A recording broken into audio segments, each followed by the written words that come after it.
Всем доброго дня. Сегодня мы с вами говорим о прошедшем семинаре. Он закончился вот буквально недавно.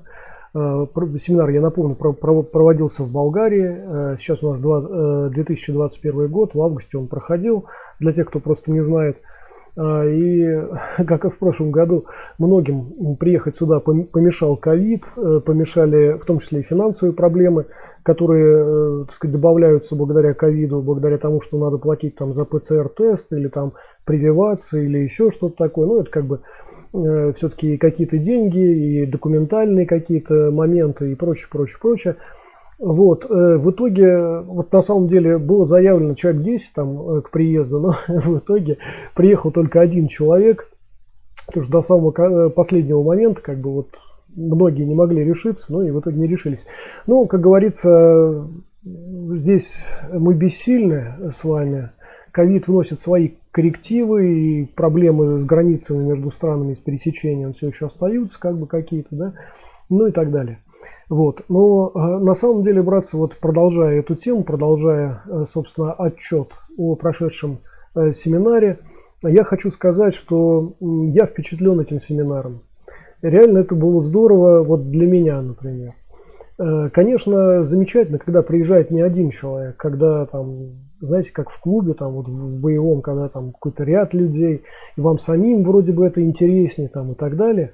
Но бывают такие семинары, которые, может быть, и хорошо, что они проходят в таком вот маленьком совсем составе.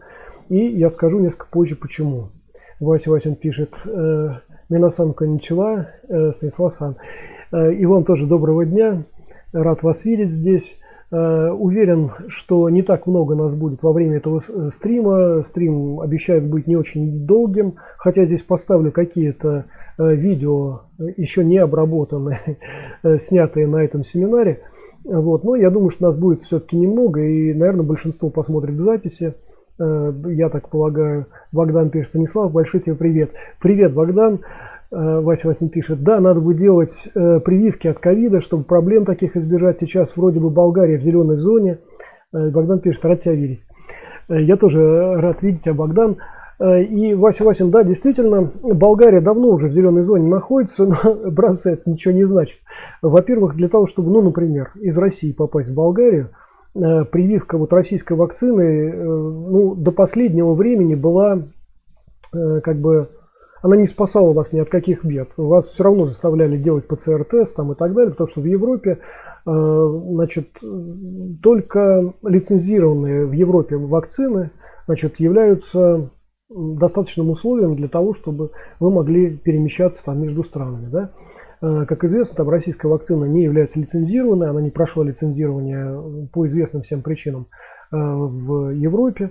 И поэтому те, кто живет в России, например, ну, понятно, что только с ПЦР-тестом. Хотя ряд людей писал о том, что и российскую вакцину тоже все равно там кое-где проходит как-то. В общем, я, ребят, не знаю уже, это настолько все перемешано, уже просто ничего не понятно, как и что делать. И лишний раз я хочу сказать, знаете, ну просто респект и уважение Михаилу, вот моему ученику из Москвы, который сквозь все эти кордоны пробился, несмотря ни на какие вот эти вот тесты, несмотря ни на что, он реально героически пробился сюда. Вот, и здесь провел ряд дней. К сожалению, у него не было возможности здесь присутствовать там 10 дней. Вообще технически, если помните, предполагалось, что семинар может проходить 10 дней. Вот, Михаил здесь пробовал всего 5 дней, но и этих 5 дней, честно сказать, я надеюсь, что ему хватило, и мне хватило. И я попозже буду рассказывать, почему. Это вот такой вот у нас сейчас с вами будет отчет о прошедшем. Давайте я для начала, может быть, сразу поставлю какие-то видео.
Давайте я сейчас убрал звук. Надеюсь, вам будет меня слышно. Этот звук, так сказать, оригинального видео будет уже не очень слышен, и мы сможем немножечко хотя бы обсудить то, что здесь происходило. Да? Давайте я вот сейчас даже сюда переключусь и отвечу сейчас на все ваши вопросы, на все, что вы написали. Спасибо большое. Я специально ничего не говорил для того, чтобы оригинальный звук тоже как бы проходил, чтобы было, знаете, как вот без звука, да, когда нет ощущения того, что там достаточно плотный, жесткий контакт. Я не знаю, насколько был хороший звук, но в принципе, ребята, вот то, что вы сейчас видели, да, я сейчас вот кратенько буквально разберу, так, медленно, как говорится, для тех, кто в теме.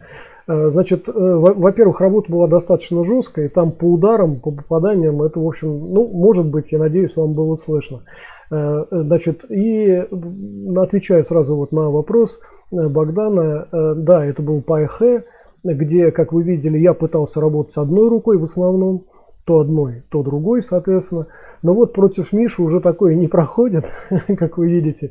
И мне периодически приходится переключаться на две руки, потому что реально уже вот почему я очень рад этому семинару, и тому, что вот Миша приехал, потому что вот за эти 2 года, пока он не мог сюда приехать тоже на семинар, последний раз он здесь был 2 года назад, прошлый год, если помните, вообще был закрытый, не было возможности перемещаться нормально между странами, по крайней мере в Болгарию было сложно достаточно приехать из России. Так вот, за эти 2 года, пока Миша не приезжал, он реально очень сильно вырос как боец. И вот работать против него одной рукой уже, вот, братцы, реально я вот уже просто не могу. И это очень просто радостно мне, потому что вот этот вот расслабон, который обычно у меня здесь, когда вот я спаррингуюсь там с людьми приезжающими, да, обычно это такой расслабончик, когда одной рукой ты можешь поработать, когда там, ну, знаете, вот это вот так не спеша, спокойненько достаточно, все. Но с Мишей это не получается. Вот.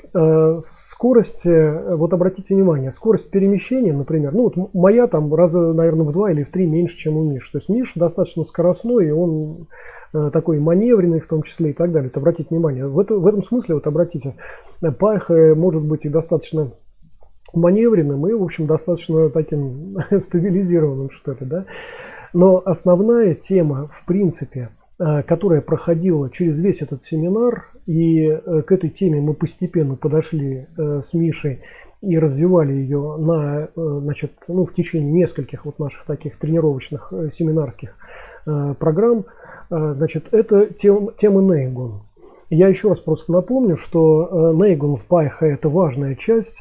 ПАЭХ состоит не только из двигательных программ, не только из серьезной достаточно комбинаторики, которую вот вы в частности видели, да, то есть там вот это вот легкие руки такие вот прям выстреливающие, да, скажем, и иногда легкие ноги выстреливающие, да, ну, это понятно, что это часть такая комбинаторики ПАЭХ, и на первый взгляд это никогда не выглядит, кто бы не исполнял, ну только новички, наверное, когда исполняют, там это как-то странно выглядит, вот, а ребята такие который достаточно хорошо практикует, и мастера, да, это, на первый взгляд, это не выглядит вообще никак, просто ручки такие вылетающие, да. Но, ребят, значит, когда вы работаете против человека, который одновременно использует от 3 до 5 рабочих поверхностей одновременно в одну секундочку времени. Там редко, вот если вы посмотрите еще раз этот эпизод, ну я даже сейчас давайте поставлю опять его, сейчас одну секунду. Да, если вы посмотрите сейчас, вот вы увидите, что редко здесь решается все одним действием, да. Вот. Чаще всего это две руки, летящие одновременно, да, вот, ну, часто, по крайней мере, вы это видите. А это значит 4 рабочие поверхности одновременно. То есть одновременно и защита, и атака идет, да. Вот почему одной рукой здесь уже практически невозможно против Миши работать, потому что у него это хорошо отработано. Плюс к этому, если вы обратите внимание, что происходит на нижнем уровне, ну, как говорится, опять для тех, кто в теме, не только атаки, там, вот, которые вы видите ногами, это бог с ним, это обычное достаточно дело. А вот когда подставляется голень к голени, наступает, значит, стопа на стопу, там, например, вот это вот дополнительное управление действиями противника, вот оно периодически здесь возникает, да, это вот такие дополнения. То есть вот то, о чем я сказал, от 3 до 5 рабочих поверхностей в единицу времени используется почти, ну, довольно часто каждым из этих бойцов, которых вы видите, да. И в этом смысле комбинаторика Байхэ очень сложная. И если вы не работали над этим заранее, то, конечно, братцы, ну, про травмы там я не буду говорить, если с опытным бойцом вы работаете, наверное, он вам травм не оставит, так намеренно будет стараться сдерживаться. Но какие-то синячки, ссадины и все остальное, конечно, обеспечено для того, кто вот эту комбинаторику не улавливает сходу. Вот, но не в этом дело. Вот обратите внимание, например, на то, что на нижнем уровне, в нижнем регистре, очень часто, скажем, я не убираю ног, я принимаю атаки Мишины, причем довольно мощные атаки Миши в ноги, да, вот обратите внимание, при том, что у меня нога там не заминается никуда, я сам ее могу переместить, я ее могу снова поставить и так далее. Вот это вот была основная тема, собственно, семинара. Вот. И постепенно вот, значит, Миша тоже в том числе в этом практиковался уже там на последних днях семинара. И это было важно. Может быть, ну для тех, кто знает просто, может быть, обращали внимание, да, что новички работают на всех уровнях, да, на нижнем, на среднем, на высоком, там, в Байхэ, да. А ребят-мастера уже, да, они очень часто работают только на высоком уровне, я имею в виду руками. Вот. А все остальное при помощи нейгун пасется, да, то есть там удары ногами разбиваются о ваши ноги, разбиваются о ваш корпус там, и так далее. И вот, в частности, вы можете пронаблюдать отдельные моменты, там как-то несколько с этим связаны, да. То есть вот основная идея была идея нейгун. Вот позже я немножечко еще поставлю там эпизодик 1-2. Они опять не обработаны еще пока, и мне предстоит большая работа по тому, чтобы обработать все, что было снято. Ребят, снято, кстати, было немного, ну сейчас я отдельно еще об этом расскажу. Вот. Так, давайте я сейчас вернусь в обычное свое состояние и, значит, прочту ваши комментарии и отвечу на отдельные вопросы. Секундочку. Так, у Михаила штаны с эмблемой Винчунь спортивной организации ИФКО. Да, совершенно верно, и он мне дал пояснение по этому поводу. Ребят, ну он просто купил штаны, подходящие ему по форме, и также точно он купил футболку. Вот, то есть он в одном месте купил, они там достаточно качественные просто были. И, собственно, с этим он совсем приехал. Это не означает, что он практикует конкретно вот Винчунь, эта организация, да. Просто достаточно хорошая, добротная была одежда тренировочная. И он с ней приехал. Так, Богдан пишет, очень интересная работа, спасибо. Так, про Байхэ я уже ответил. С такого спаррингового процесса можно очень много опыта вынести. Ну, я надеюсь. Правда, братцы, вот я еще раз хочу сказать, знаете, техника была несколько против нас, как это часто бывает. Почему вот я и говорю, чтобы нормальная, достойная съемка была, конечно, нужен как минимум оператор еще дополнительный. То есть, когда я просто ставлю камеру, я не замечаю, когда заканчивается у нее аккумулятор, когда заканчивается карта памяти. Мы вообще не обращаем внимания на камеру, естественно, работаем, делаем какие-то свои дела, а потом в какой-то момент я случайно просто вижу, что индикатор камеры не горит, начинаю там, значит, там надо аккумулятор поменять. Поменял аккумулятор, через 10 минут раз карта памяти закончилась. Ну, то есть, понимаете, да? И, по сути, Вообще говоря, мы сняли, конечно, как и на прошлом семинаре, когда вот, который давно достаточно проходил, мы сняли, наверное, только треть процесса. И из этой трети только четверть еще, да, сами понимаете, из отснятого материала будет годиться для того, чтобы это как-то использовать. Потому что камера, как вы понимаете, снимала все подряд, в том числе очень много дорожек было снято. Вот, и понятно, что из дорожек там мы возьмем там секунд 30, может быть, там, да и все, да, то есть нет смысла, это там полчаса одни и те же действия, да. Вот, но камера, как говорится, была поставлена, она все снимала, и вот часть материала, значит, будет выброшена, а другая часть вообще не снялась. Мало того, в один из дней, конкретно во второй день нашего семинара, чисто по техническим причинам у нас вообще съемки не получилось. И это очень жалко, потому что второй день был достаточно хороший, в том смысле, что мы как раз, во-первых, детально очень цельно прогоняли Ифаньсона, во-вторых, мы достаточно плотно, усердно работали в работе лежа и сидя. Позже я покажу там отдельный тоже фрагмент, уже на третий день отснятый из работы лежа и сидя, но там очень, как это сказать, очень уплотненно уже. То есть мы за первый день достаточно все подробно отработали, а на второй день, вот уделяя внимание вот этой работе лежа, мы уже так это все спрессованно достаточно отрабатываем. Это очень жаль. Вот. Но сами понимаете, специально на камеру мы не будем там сниматься, еще раз тратить свой день семинара только на то, чтобы отснять что-то. Да? Вот почему я и говорю, что, конечно, в идеале должен быть оператор, который грамотно все снимает, который грамотно потом, может быть, смонтирует там, и так далее. Да? А у нас вот что получилось, то получилось. И со временем, когда я обработаю немножечко эти все видео, увижу, что хорошо, что плохо, и вот это вот четверть из трети того, что было отснято, значит, что-то из этого получится. Вот, ребят, наверное, получится не очень много. Но что будет, то будет. Да? Так, секундочку. Богдан пишет, очень наглядно показано прикладное боевое искусство. Спасибо. Обязательно я к тебе приеду. Богдан, я с удовольствием. Это было бы здорово просто. И чтобы Таня еще приехала, было бы вообще прекрасно, если будет такая возможность. Так, Сергей Кривенко пишет, добрый день, Станислав, и вам доброго дня. Почему двигаетесь так тяжело? Почему практически нет ударов ногами?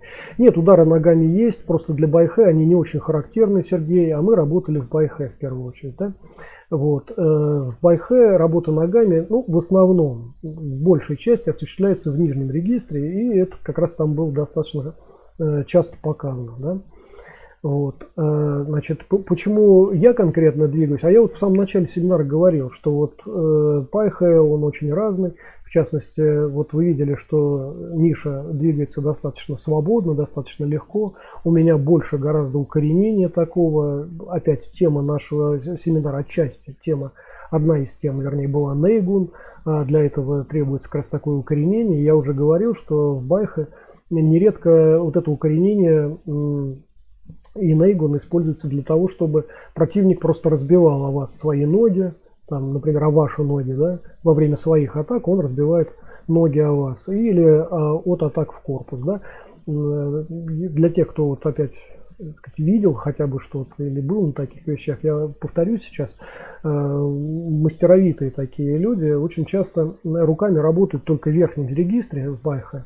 Значит, средний и нижний регистр на нейгун работает, они просто принимают на себя атаки и таким образом прессуют, собственно, конечности противника. И если у кого-то это вызывает какие-то сомнения и так далее, ребят, еще раз адресую вас, во-первых, к Михаилу, вот он в Москве живет, и многие из нас все-таки живут, наверное, в Москве, да, вы можете, например, с Мишей поработать, вот, ну, не знаю, что еще предложить, ну, можно ко мне еще приехать, да, конечно, немногие доезжают, как мы видим. Так, Михаил Губенко пишет, добрый день, вам доброго дня. Богдан пишет, даже из этого видео хорошо показана работа и многое можно увидеть и понять. Спасибо большое. Давайте я поставлю еще один фрагментик сейчас. Одну секунду. Вот этот вот.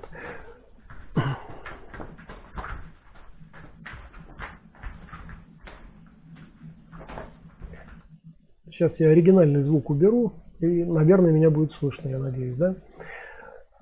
Подтормаживать что-то начало все. Даже не знаю почему, но окей, что мы можем с этим поделать. Вот, значит, еще раз вот вы можете посмотреть на работу в нижнем и среднем там, и верхнем регистре, то, о чем я говорил, и то, о чем я говорил, что вот Миша работает двумя руками одновременно. Я уже не справляюсь одной рукой против него, что отрадно. Это просто замечательно. Вот. Ну и, кстати, да, вы можете обратить внимание на работу ногами в нижнем регистре. Вот, на то, что, в общем, преимущественно принимается на ноги вот эти вот атаки.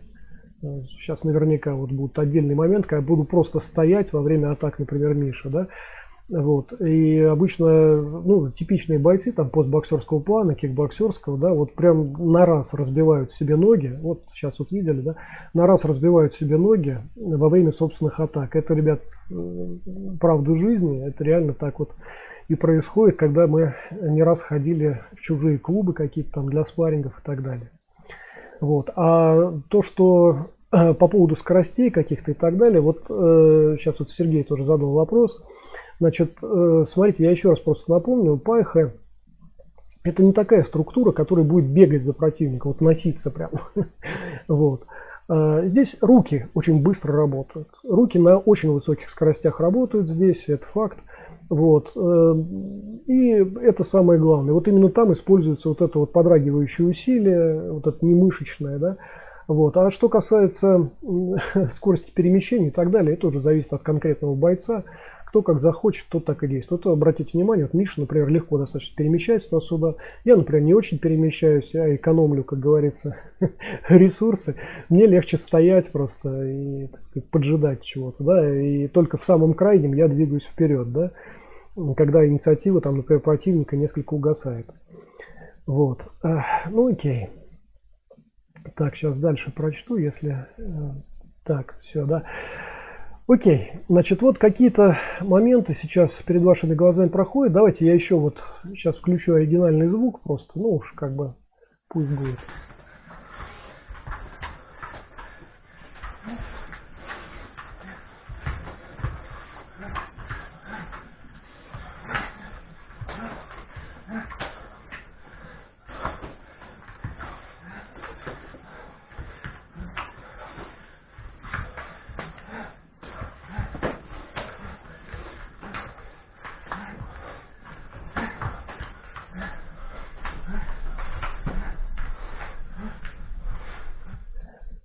Кстати, да, вот сейчас я опять убрал звук оригинальный, да. Я совершенно забыл сказать, что, среди прочего, одной из тем этого семинара еще был Пьянсань, вот эта вот позиция, ну, по крайней мере, Винчун Гулао она так называется, и в Байх и во многих версиях тоже называется Пьянсань.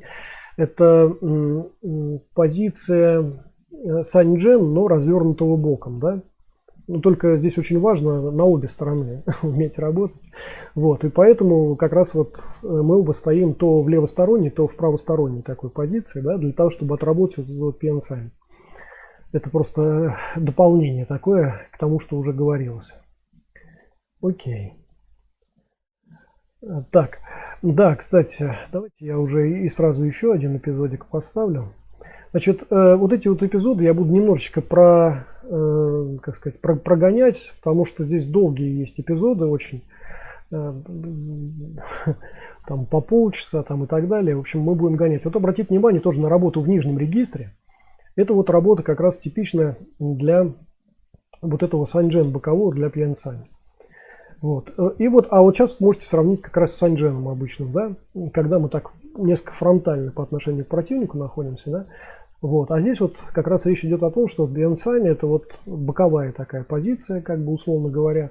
Но при этом важно помнить о том, что задняя рука у нас не остается нерабочей, она обязательно рабочая, и для этого есть свои такие схемы работы в Байхе, например, да. Вот мы сейчас примерно об этом с Мишей и говорим. Среди прочего, у нас именно эта позиция, значит, Нейгун, и такая позиция была использована для Чесау, например, несколько позже, я не помню, я вот здесь есть в эпизодах или нет, надеюсь, что будет, и вы увидите в том числе это. Так, одну секунду. Богдан пишет: интересно показано, как ты с Михаилом прилипаете друг к другу. пару раз руками, наверное, да. Да, совершенно верно. И вопрос Чесау в том числе у нас так вот развивался на этом семинаре. Вот я говорю, может, несколько позже мы это посмотрим. Сергей пишет, Станислав, а в пах и поколением тоже ноги себе отобьет? Сергей, вы, как обычно, очень странным образом, значит, задаете вопросы. Ну, во-первых, если вам интересно, для тех, кто практикует наигун, это не является загадкой, но для вас, наверное, является. В том числе и удары в пах держатся при помощи наигун, да. Это далеко не секрет, это мы даже видим у вот этого вот цирка монашеского шаолиньского, который демонстрирует вот эти вещи, да. То есть, Сергей, в этом смысле, я думаю, проблемы никакой нет. Вот. Что касается поколением, да, действительно держит. И вы это видели, например, там несколько было, видели атак, да, в том числе в мои колени, и там колено даже не прогибалось, да, за исключением тех моментов, когда я сам перемещал ногу, да. Так что, нет, Сергей, все здесь нормально работает. Кроме того, есть еще свои технологии работы в PNSAN в этом, да, которые вас вполне, так сказать, регулируют попадание или не попадание в паховую область. Окей. Богдан пишет, Станислав, пах разворотом ноги прикрывает. Да. Ну, там было несколько моментов, когда я действительно ногой где-то прикрывал, и Миша тоже, кстати говоря, где-то рукой, а где-то не прикрывал вообще, и вы это можете, кстати говоря, хорошо видеть. И там даже вот были моменты, когда, ну, я не знаю, там видно или не видно, обратили, не обратили, там были моменты, когда Миша практически проходит мне в пах, и я чуть-чуть регулирую это просто поворотом таза, ну, там это видно, да. Это тоже такие фишки, в общем-то, использования саньжен или пьянсань в пахе, да. Ну, окей. То есть мы с Мишей, как видите, в общем, достаточно такие тонкие уже вещи разбирали, там, где миллиметр туда, миллиметр сюда решает всю ситуацию. Вот. И вот как раз, да, вот то, что вы сейчас видите, да, это такие моменты Чесао, когда вот мы, значит, разговариваем как раз о том, каким образом через контакт сразу получить преимущество в бою, да. Вот видите, я подтягиваю ногу, там Миша, это намеренно я это делаю, не потому что у нас был такой договор, а потому что очень часто, когда мы обучаемся работе руками, да, мы забываем, например, о ногах. Вот видите, Миша там сейчас выпрямляется, практически в высоком очень шаге стоит, да.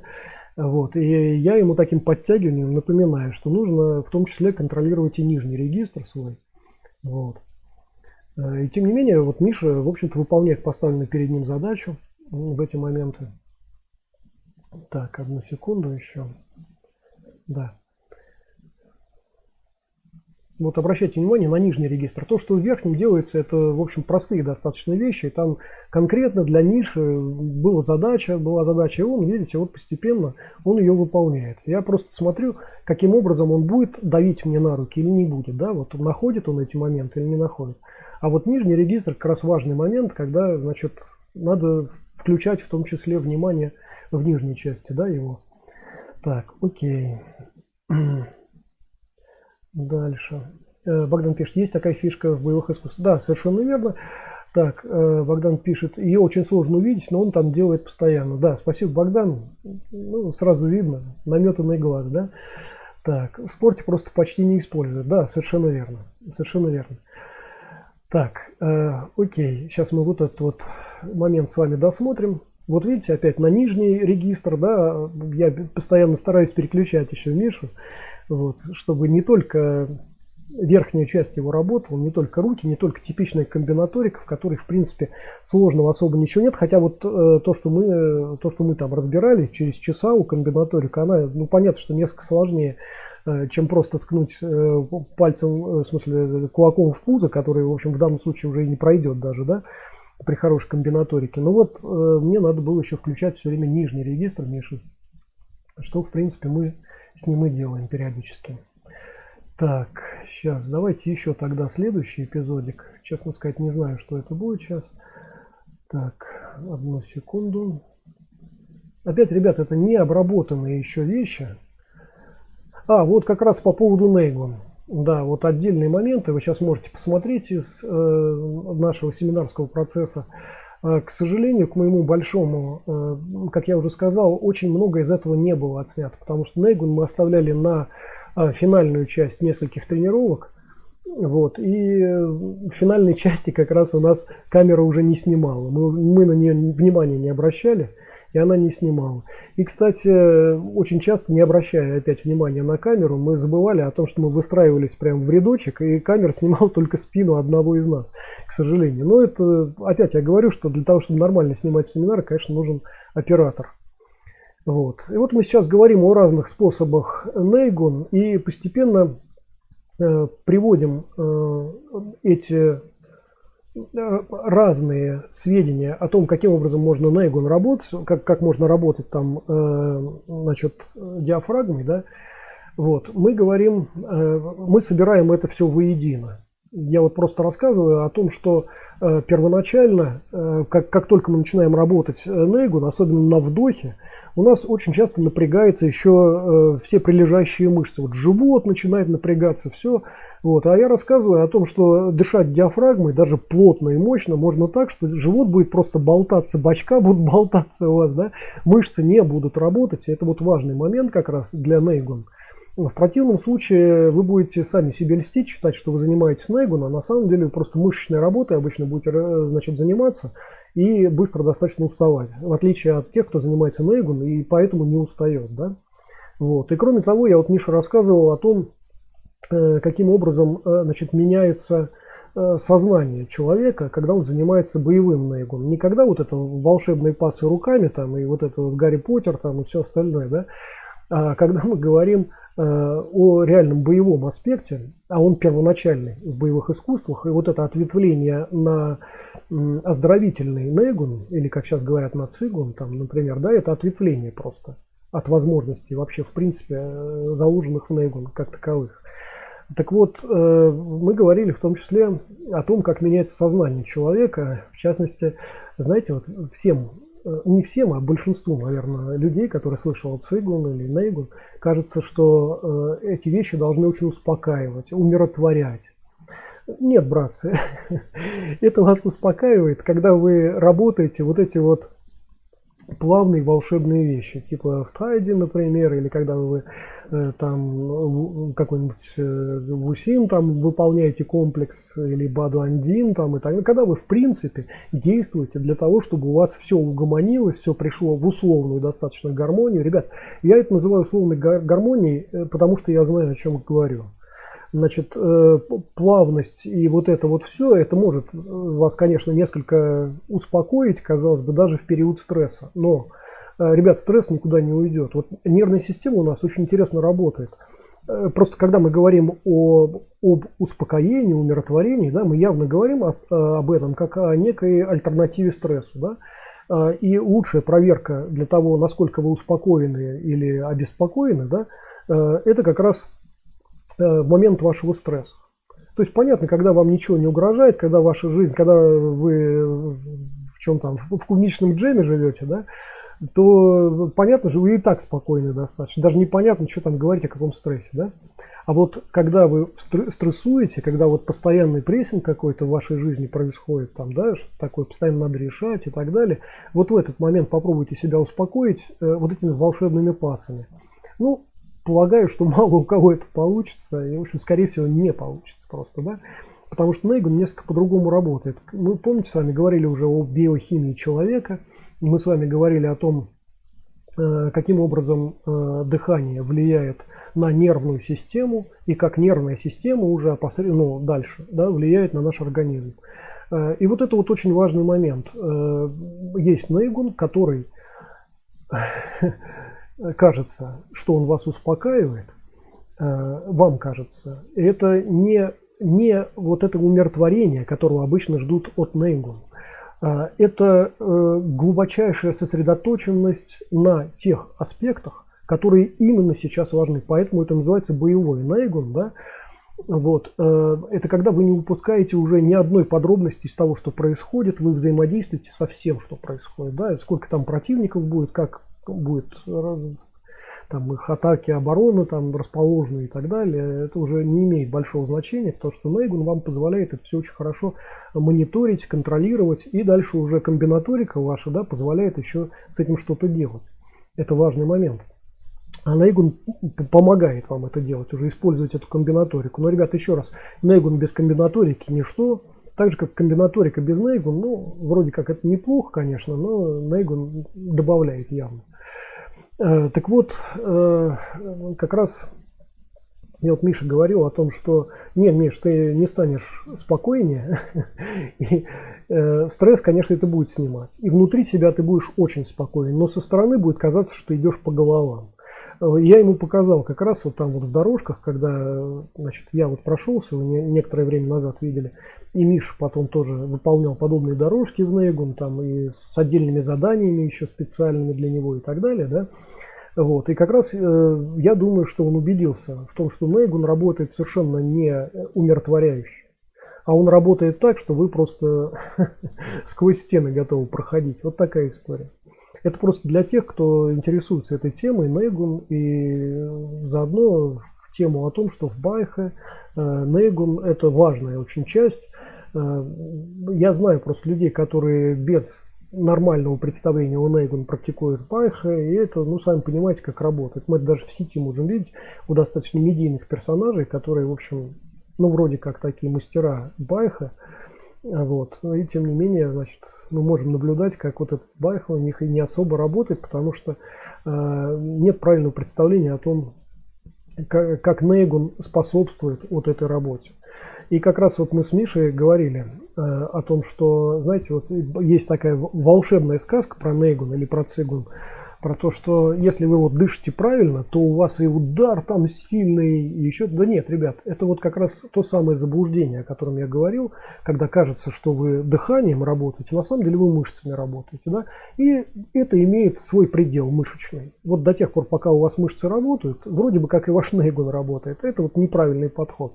Правильный подход – это когда мышцы уже перестают работать. Вообще в идеале, ну вот, например, если мы говорим о Байхе, он там, ну, почти четко, я немножечко, конечно, преувеличиваю, но почти четко разделяет нижний регистр. Это иньский регистр, и он жесткий. И он жесткий не за счет мышц опять, а за счет вот этого вашего шага, за счет вашего укоренения так называемого, да, и за счет Нейгун, которым вы управляете при помощи вашей диафрагмы. И да, а верхняя часть, в общем, по сути является яньской, и руки должны быть раскованы. Как только у вас напряжение в руках возникает, значит, вы занимаетесь вот этим вот, опять изометрическими упражнениями. Вот. То есть вы не Нейгун занимаетесь, а изометрическими упражнениями. Вот, это совсем другое, это совершенно другая область, и к боевым искусствам это отношение вообще не имеет, это неприменимо, по сути, в общем-то, и в боевой практике. А Нейгун как раз должен обеспечивать ваши действия с точки зрения скоростной и с точки зрения мощи вашей. Да? И вот Миша как раз говорил о том, что волшебное дыхание, да, ну многие, может быть, об этом знают, что волшебное дыхание вам ничего не прибавит, если просто вы считаете, что вот если что дыша волшебно, вы уже получаете все опции необходимые. Не, ребят, это не так. Только ваше дыхание должно направлять ваши руки, там, например, или ваши ноги. Да? И вот этому мы как раз учимся там вот постепенно, да, как вот диафрагма заставляет вас действовать в нужном ракурсе. Да? То есть тут вот чистая физика опять, тут ничего, никакого волшебства и мистики, в общем-то, нет. И мистика вся заключается, вот даосская мистика, ну отчасти я имею в виду, она связана как раз с биохимией, с изменением состояния сознания без всяких дополнительных средств, каких-то там алкоголя или психотропных каких-то и так далее. Да? Без этого вполне можно добиться измененного состояния сознания, которое будет при этом не порублено вот психотропными, скажем, да, а будет вполне адекватным, но при этом другим, вообще сосредоточенным на том, что необходимо, и игнорирующим то, что не необходимо. Да? Вот такая история. Вот Нейгун в этом очень сильно помогает как раз. Вот, помимо того, что и в спарринговой практике это помогает, ну вот видели, например, да, там отдельные вот эти вот моменты, которые проходили перед вашими глазами. Так, одну секунду. Богдан пишет, Нейгун типа как делает бойца как танк. Я так понял. Да, совершенно верно, да, как танк просто. Типа особое состояние бойца. Да, совершенно верно. Вот. Ну и дальше, вот видите, сейчас вот, к сожалению, там тоже такой момент хороший достаточно, который камера у нас не возьмет. Сейчас вот закончится съемка. Я это просто помню. Вот. Все, здесь вот этот эпизод закончился. Ну, давайте я поставлю еще один эпизодик. Небольшой, наверное. Так, секунду. Да, вот это эпизод, связанный с Чесао. Здесь мы кратенько прогоняем отдельные моменты, связанные с Чесао, свойственным Байхэ. И вот фактически будет какой-то ряд моментов, которые значит, будут знакомы тем, кто практикует винчунь. Вы увидите наверняка ряд так сказать, знакомых вещей, каких-то знакомых моментов. Тем, кто практикует туй-шоу, вы тоже увидите, там будут такие моменты, особенно где-то в заключении, да, которые вам будут знакомы, ну и так далее. Ну, это все, в принципе, прилипающие руки Пайха. Можете называть это туй-шоу, можете называть чесау. Да. От названия как бы практика тут не меняется. Мы просто привыкли с вами это называть чесау, как бы не разделяя на туй-шоу, да. Вот. И в частности, вот речь идет о том, вот видите, да, мы работаем рука к руке, ну, в данном случае левая к правой, да, то есть односторонне вот мы работаем, там правая, например, у Миши, левая у меня рука, да, потом мы поменяемся, там правая к левой будет, но тоже односторонне, да, это очень важная практика, я считаю, по крайней мере, клуб московский показал, что эта практика важная и дающая очень много настоящих реальных бонусов, да, потому что управлять действиями противника – это очень важный момент. И вот мы как раз и разбирали там с Мишей, что чем больше напряжена рука вашего противника, тем легче вы управляете этой рукой, да, разворачиваете противника. Ну вот вы видите периодически, да, разворачиваете противника так, как вам удобно. И вот в частности у нас здесь вот в качестве рэперной точки такой вот, да, два правила. Первое – не бросать контакт ни при каких обстоятельствах. Вот контакт должен сохраняться вот всю дорогу. И второй момент – это просто ткнуть, вот достаточно пальцами ткнуть просто там в грудь, в живот, там, ну, в корпус противника, да. Это просто для того, чтобы примерно, представляете, потому что мы здесь не работаем там вот жестко, там мощно, там мы в пах друг друга не бьем, там не бьем в бедро, например, не бьем в голову, там в горло и так далее, да. Здесь просто надо отработать чесау чистое. И как раз вот мы говорим о том, что чем более напряжен противник, да, тем легче им управлять. Это вот как раз видно хорошо на уровне чесау. Легкое движение, даже совсем коротенькое, часто демонстрирует. Вот. И наоборот, вот я Мише тоже создаю такие условия, видите, да, когда вот я сам напрягаю свою руку, да, и даю ему возможность, вот, да, как раз этим напряжением управлять. Ну, вот такая история здесь у нас. И вот, кстати, тоже вот был задан вопрос, вот Сергеем, например, вот видите, я стою стабильно, я практически не перемещаюсь, да, здесь вот, ну, в данном случае. А Миша достаточно много перемещается, это вот как раз видно, да. Это, ребята, опять, я еще раз просто напомню, здесь правила особого нет, это зависит от бойца. В любом боевом направлении есть люди, которые больше любят перемещение, есть люди, которые меньше любят перемещение, есть люди, которые почти не перемещаются, как скала прям стоят, просто там, скажем, легкое перемещение в одном направлении, опять как скала, да, такая история. В общем, это и от ситуации зависит, и от бойца зависит, там, и так далее, и так далее. В общем, вот здесь вот уже более свободная работа, да, когда вот мы используем действия противника в собственных целях. Вот. Опять, ребята, вот для чего это нужно, я просто напомню тем, кто не в курсе, для чего вообще чесау используется. Для того, чтобы мгновенно, при первом же контакте проатаковать противника. Вообще вот для этого используется, да? И наоборот, что получив контакт относительно противника, а вы всегда его получите, здесь проблемы, в общем, особо нет, да? Не дать ему проатаковать себя, даже если он не бросает вообще контакт, да? То есть понятно, что, так сказать, такая задача, которая быстро ставит точку в спарринговой практике, если вы работаете с человеком, который, в общем, не практикует такие вещи, да? Вот.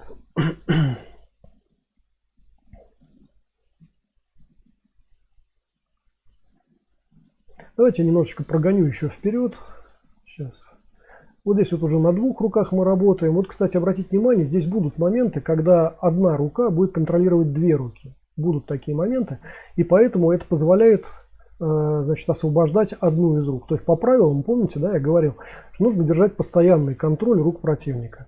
Но если вы можете одной рукой держать контроль двух его рук, то вторая ваша рука освобождается, и вы имеете право делать что угодно. Да?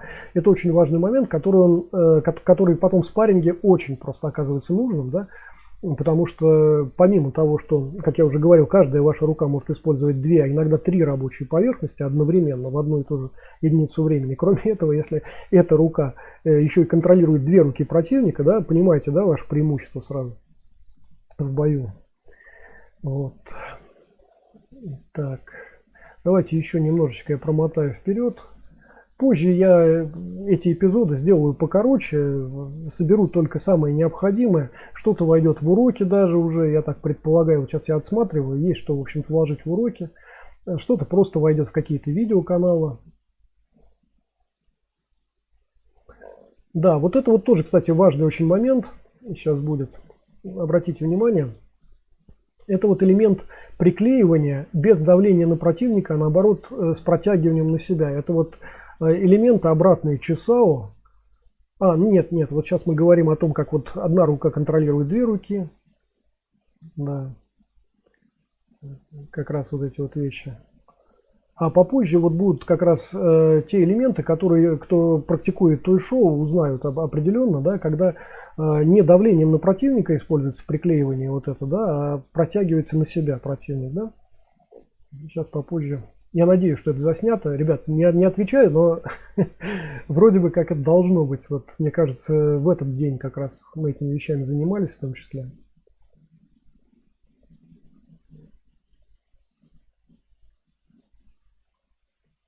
Сейчас. Вот они эти вещи, видите, да? Когда уже не давление на противника, а когда протягивание на себя, использование рычагов тела противника для того, чтобы его направить в нужном направлении. Ну, там понятно, что для этого можно подставлять ногу, разворачивать противника спиной там, для добивания. Это я имею в виду с точки зрения уже прикладной, с точки зрения того, как это используется в результате, да, в бою. Вот немножечко, кстати, вот смотрите здесь вот о ножах мы говорим. Это мы говорили о стратегии и тактике, о том, что существует несколько вариантов работы с противником вооруженным. Значит, есть вариант, когда вы одновременно защищаетесь и атакуете. Причем я вот показал там этот вариант одной рукой, как это можно делать, двумя руками, как это можно делать, да, и так далее. Ну, то есть, ну, в принципе, как говорится, ничего особенного и сложного для тех, кто практикует подобные вещи, в том числе в безоружном варианте, да. Вот, это вот сейчас у нас просто медленная работа для того, чтобы как раз это все отснялось, эти материалы потом вот Мише достанутся, его клубу, его ребятам, там, его бойцам там, и так далее. Поэтому там проговариваем все эти вещи. Вот. Значит, вот одновременно и атака, и защита одной рукой. Ну, как видите, в общем-то, сложного ничего нет для тех, кто, в общем, знаком с подобной комбинаторикой. Так, немножечко дальше, сейчас я прокручу. Сейчас. Да, ну вот, сейчас, секундочку. Так. Да, это вот речь идет о том, как замкнуть руку противника с самого начала. Вот то, что там финал, вот этот циннашный, это просто финал. Здесь ничего особенного, это один из вариантов просто использования, да, цинна.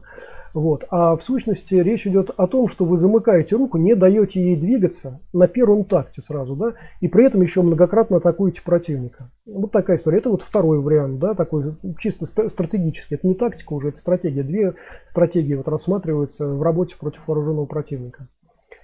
Да? Ну, сейчас медленно вот это вот прокручено все. Вот. И, да, сейчас мы еще посмотрим, секунду.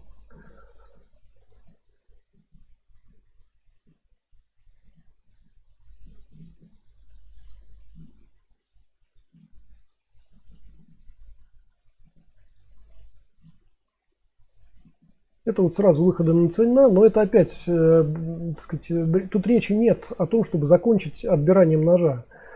Вот. А это вот как раз, да, когда вот эти вот режущие такие вот разные идут там и так далее, да, как вот с этим работать, вот мы говорили. Вот. В сущности, как бы рука не действовала, речь, это вот третья уже стратегия, как бы рука не действовала, у нее есть неподвижные зоны. Какой бы ни был подвижный у вас противник, да. Вот. И как раз мы об этом говорим. Это уже третья стратегия, третий подход к подобным вещам. К работе против ножа или там даже не ножа, например. Там могут быть какие-то другие варианты.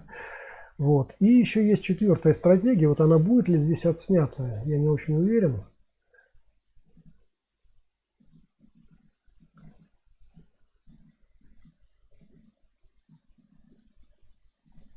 Вот, ну вот, да, сейчас, секундочку. Скорее всего, да, она будет сейчас.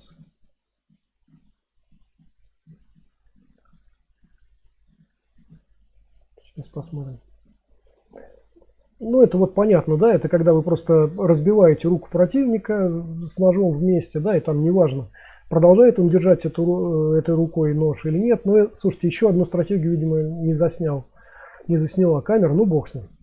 Так, давайте еще сейчас посмотрим. Это вот мы работали это спицы такие, да. Это, знаете, вот в Японии превратилась в явару и кубатан. Вот. А в Китае это вот просто длинный, тонкий предмет, но на самом деле на его месте может быть и толстый, короткий. Просто если вы научитесь работать вы яварой и кубатаном точно уже сможете работать, там проблем нет. Это несколько сложнее, вот эта вот история с Вот. И мы в том числе вот с Мишей занимались, значит, подобными вещами. Тоже выйдут уроки, связанные отдельно еще с этим. Правда, у нас на втором нашем канале в уроках для зеленых поясов, если не ошибаюсь, там как раз есть использование ЦИ. Вот, ну, наверное, туда еще добавим и вот эти какие-то эпизоды отсюда, да. Мы рассматриваем, как разными частями и разными хватами можно работать этим предметом. Сейчас немножечко еще промотаю. Вот, кстати, да, типичная ситуация. Да, значит, если вы возьмете толстый, вот кубатан или явару, да, и будете бить, ну, например, по покрышкам, как здесь показано, да, то вроде бы как ничего, но в какой-то момент все равно явара, кубатан, скорее всего, вылетит, если нет еще фиксаторов дополнительных, да. А вот если вы возьмете в руку, вот, то 100% после одного или двух ударов оно у вас будет вылетать, да, и мало того, травмировать еще будет ваши фаланги. Вот, и поэтому для протыкающих, например, нижней частью вашего кулака, да, в нижней части используются особые хваты, вот о которых мы как раз с Мишей говорили. Ну и кроме того, да, о каких-то защитных действиях мы говорили, они очень разные вообще в Вот, например, сейчас вот вы видите простейшие, просто простейшие действия, которые на самом деле, ребята, вот сейчас это не видно, это незаметно, они разбивают здорово руки. Вот эти вот вещи, то, что вот сейчас вот показано, и прихваты любые, и просто вот когда вы так вот бьете немножечко этим по руке и так далее, это реально разбивается. И у меня даже вот Миша на мне работал, кое-что осталось тут, и у Миши там остается. В общем, очень хочется бросить нож и больше ничего такого не делать. Это помимо того, что существует, конечно, вот этот вот болевой какой-то барьер, но, значит, кроме этого, существует и реальный барьер, когда просто рука разжимается, да, не может работать, да. Так, секундочку. Богдан пишет, интересная работа против ножа. Окей, ну, к сожалению, вот не все отснялось, ребят. Даже на прошлом семинаре с Мишей мы больше отсняли по ножу, чем в этот раз. Ну, ладно, окей. Так, Роуд пишет, это ничего не работает, хватит вешать лапшу на уши людям. Если захотят порезать, сделают все с такой скоростью, то даже мигнуть не успеешь. Ну, это, видимо, ваш негативный опыт, Роуд, да. Либо вы не работали никогда против ножа и не представляете, как это работает, да. Либо у вас просто ничего не работает, у вас ничего не получается, и вы с этой бедой пришли к нам. Я так думаю, да. Очень жаль. Так, мы просто работаем на очень больших скоростях, в том числе против ножа. Вот. И на прошлом семинаре это было видно. На этом семинаре, видите, у нас камера, как я уже сказал, не все отсняла. Ну и на прошлом, кстати, не все отсняла. Но там было удачнее, видимо, какой-то видеоряд. Местами, по крайней мере. Окей.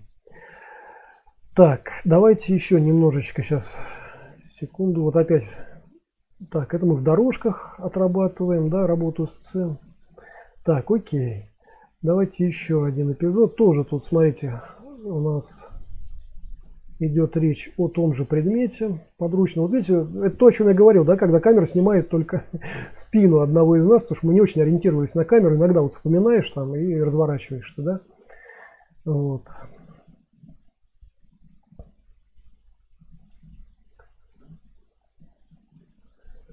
Вот тоже о разных хватах мы говорим этого предмета.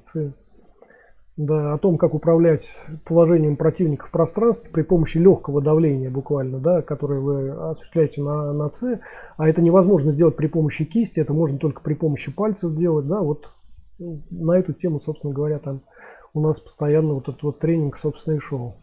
И здесь мы работали, и на столбе работал вот Миша, да, и против там палки немножечко мы поработали, не знаю, это отснялось, не отснялось там и так далее, вот. Вот мы говорим как раз о том, каким образом, вот сейчас вот видите, это вот то, что свойственно не только тем, кто работает с, но и тем, кто работает, значит, тем, кто знаком хорошо с ЦНА. Это защемление кожи, защемление мышечных групп там и так далее, да, вот при помощи С. Это очень важный момент. Это опять не ради болевого шока какого-то делается, а ради того, чтобы мышечные группы отсыхали сразу, да? Чтобы просто там рука, например, переставала сгибаться нормально, там, например, там палец не мог уже держать нож, например, да, и так далее. Все знают, да, что нож можно держать только если у вас большой палец, например, работает. Если большой палец отсушен, да, нож уже держать почти невозможно. Это реально сложно становится, да. Ну, вот такая вот история. При помощи ЦИ это можно сделать достаточно быстро. И противник сам бросает любой предмет, который держал в руке, да. Так, Богдан пишет. Я, кстати, сразу не узнал Мишу видео, подумал, что это два разных человека. Ну, мы все меняемся, наверное, с годами, ну, как бы со временем, да. Окей. Так, немножечко еще промотаю. Да, вот это вот тоже управление, собственно, человеком, да. Как видите, легкое давление при помощи ЦИ вот обеспечивает такие вещи. Давайте я немножечко промотаю вперед, да, вот просто, чтобы... Да, может быть, в моем исполнении сейчас быстренько прямо увидите это. Сейчас, вот. Видите, легкое совсем давление в определенные места, которые четко обозначают рычаги на теле человека, да, вот при помощи ЦИ, например, это достаточно эффективно делать. Ну, те, кто много работает цельно, те при помощи пальцев такие вещи делают, да, тоже сложности особо это, наверное, не вызывает. Вот. И как раз вот мы говорим о том, что вот видите, вот сейчас вот Миша не может это сделать, да, почему? Потому что выбран неправильный вектор, да, понятно. Там, где вот есть мышцы, там, где много сухожилий, а вот сейчас правильный вектор выбран, да. И это вот только со временем, на практике, да, вы начинаете это быстро делать, прям в спарринге там вы можете это делать, да, так сказать, в боевой работе там и так далее. Здесь вот мы просто смотрим, достаточно ли хороши зажимы, вот, когда ногу, например, вы ловите там и так далее. Вот такими вещами в том числе мы занимались, значит, на этом семинаре. Так, давайте сейчас посмотрим, что у нас тут еще отснялось. Да, это все тоже управление. Здесь вот работа на столбе при помощи ЦИ. Ну окей, окей. Значит... Вот, в принципе, по большому счету я слегка хотя бы отчитался о том, что творилось на семинаре. Вы увидели какие-то спарринговые моменты наши с Мишей, вы увидели работу подручными средствами. Слушайте, работу лежа, да, я не показал. Удастся мне сейчас показать ее? Давайте-ка я посмотрю, братцы. Прошу прощения, может быть мне сейчас это удастся. Одну секунду. Одну секунду. Сейчас я попробую это быстренько найти.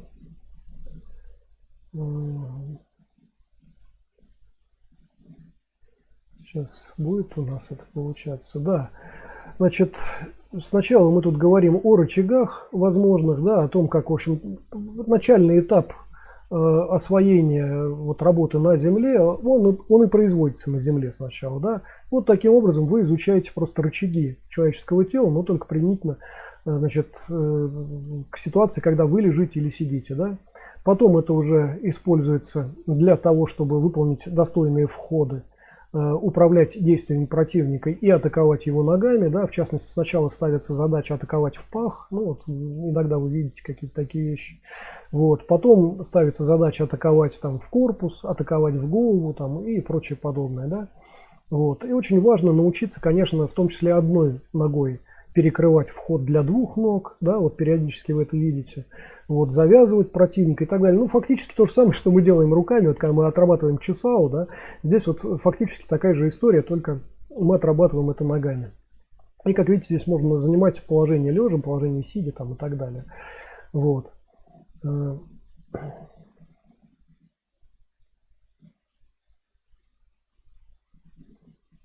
сейчас немножечко еще посмотрим на это. Да. И поверьте, ребят, если вы поработаете вот так вот со своим партнером, вы очень скоро увидите, очень скоро убедитесь, что это непростая практика. Вот, и заставляющая вас мониторить вообще все пространство и так далее. А вот позже как раз следующий этап, это когда, например, вот я стою, и в данном случае, вот обратите внимание, Миша имеет преимущество. Почему? Потому что меня, вот видите, да, меня легко поддевать, мною легко управлять. Хотя вот считается, что человек, который нависает над лежащим человеком, да, это все трындец просто.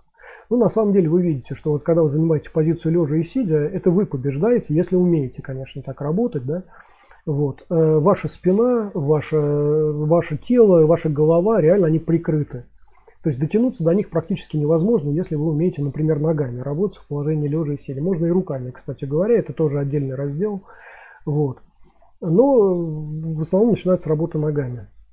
И в этом смысле человек, который находится вот в положении стоя, обратите внимание на мое положение в данном случае, да, вот Миша сейчас отрабатывает эти все вещи. Вот. Человек, который находится в положении стоя, он явно больше уязвим, его легко достаточно не только опрокидывать там и так далее, его легко достаточно атаковать. Вот. Ну, в частности, это вот такой был момент. Давайте мы немножечко еще промотаем. Сейчас. Вот это вот сложный уже момент, видите, когда я за спиной Миши, да, и обычно в таких случаях, да, что делают люди? Стараются перевернуться, да, стараются корпусом работать, ну и сразу их добивают.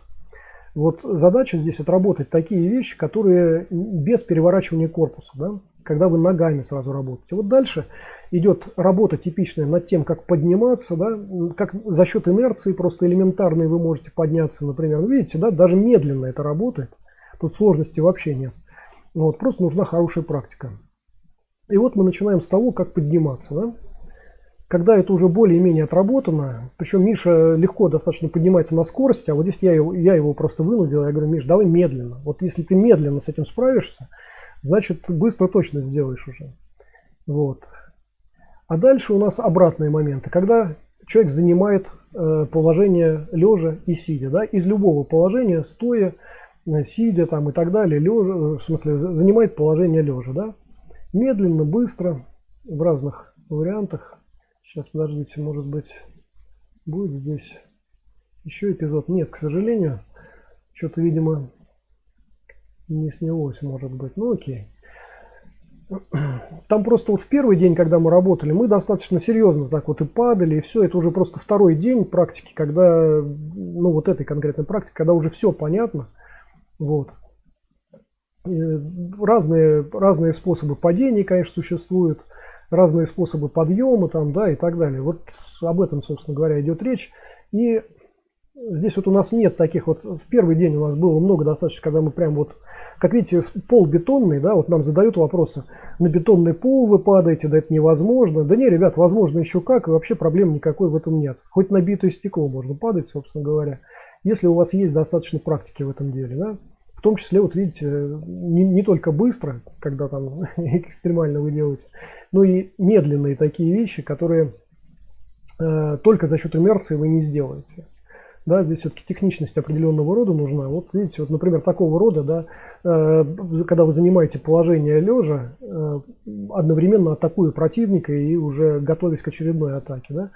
И вот я как раз рассказываю, что вот о положении рук, о положении корпуса там и так далее в этих вот моментах. Так, окей.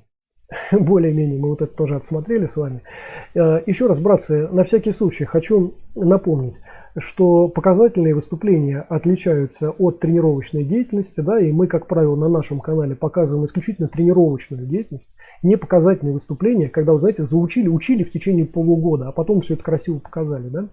А тренировочная деятельность, она имеет свои особенности, она имеет свои шероховатости, которые постепенно, значит, подчищаются как-то и превращаются во что-то стоящее, да. Вот такая вот история. Значит, сейчас, одну секунду. Богдан пишет: у Миши просто две разные стрижки, поэтому я не узнал. Окей. А видео очень ценное для бойцов. Спасибо. Работа лежа очень интересно. Спасибо. Можно осмотреть, на тренировке поработать. Такой материал про работу лежа очень сложно в интернете для традиционных китайских боевых искусств найти.